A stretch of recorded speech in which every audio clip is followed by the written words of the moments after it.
అందరికీ నమస్కారం. ఇప్పుడే అందిన వార్త 108కి ఘోర అగ్ని ప్రమాదం, అంబులెన్స్లో నిండు గర్భిణితో సహా. ఈ విషయాలన్నీ తెలుసుకునే ముందు వీడియోని పూర్తిగా చూడండి, అప్పుడే మీకు పూర్తిగా అర్థమవుతుంది. అదేవిధంగా చాలామంది సబ్స్క్రైబ్ చేసుకోకుండా వీడియోని చూస్తున్నారు, దయచేసి సబ్స్క్రైబ్ చేసుకోండి. సబ్స్క్రైబ్ చేసుకోవడం వల్ల నేను చేసే ప్రతి వీడియో అప్డేట్ మీకు ముందుగానే నోటిఫికేషన్ రూపంలో వస్తుంది. అదేవిధంగా లైక్ చేయడం మర్చిపోతున్నారు, దయచేసి లైక్ చేయండి. లైక్ చేయడం వల్ల ఇటువంటి ఇంపార్టెంట్ ఇన్ఫర్మేషన్ చాలా మందికి రీచ్ చేసిన వాళ్ళు అవుతాం. ఇక లేట్ చేయకుండా వీడియోలోకి వెళ్ళిపోదాం. సోషల్ మీడియాలో కొన్ని వీడియోలు చూస్తుంటే ఒళ్ళు గగురుపరుస్తూ ఉంటుంది. ఓ గర్భిణి పురుటి నొప్పులు మొదలయ్యాయి. వెంటనే కుటుంబ సభ్యులు 108కు ఫోన్ చేసి సమాచారం అందించింది. కొద్దిసేపటి తర్వాత అంబులెన్స్ వచ్చింది. గర్భిణితో పాటుగా కుటుంబ సభ్యులు కూడాను ఆసుపత్రికి బయలుదేరారు. అయితే హఠాత్తుగా అంబులెన్స్ నుంచి మంటలు చెలరేగాయి. కొద్దిసేపటి తర్వాత ఆ మంటలకు అందులో ఉన్న ఆక్సిజన్ సిలిండర్ బాంబులా పేలిపోయింది.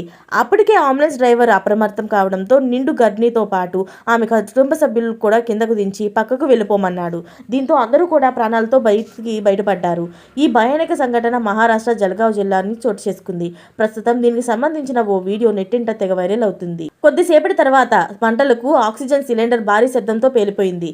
పేలుడు దాటికి సమీపంలో ఉన్న ఇల్లు, కిటికీలు కూడా ధ్వంసమయ్యాయి. చూస్తుండగానే అంబులెన్స్ మంటల్లో కాలిపోయింది. అయితే ఈ సంఘటన స్థానికులు వీడియో తీసి సోషల్ మీడియాలో పోస్ట్ చేయగా క్షణాల్లో వైరల్గా మారిపోయింది. ప్రమాదాన్ని ముందుగా పసిగట్టి నిండు గర్భిణితో సహా వారి కుటుంబాన్ని కాపాడిన డ్రైవర్ అన్నపై నెటిజన్లు ప్రశంసలు కురిపిస్తున్నారు. అయితే ఇదంతా కూడా మహారాష్ట్ర జల్గావ్ జిల్లాలో జరిగింది. ఇలాంటి లేటెస్ట్ అప్డేట్స్ అన్ని మీరు ముందుగానే పొందాలి అనుకుంటే ఛానల్ని సబ్స్క్రైబ్ చేసుకోండి. అలాగే పక్కనే ఉన్న గంట సింబల్ని క్లిక్ చేయడం మర్చిపోకండి. Thanks for watching friends.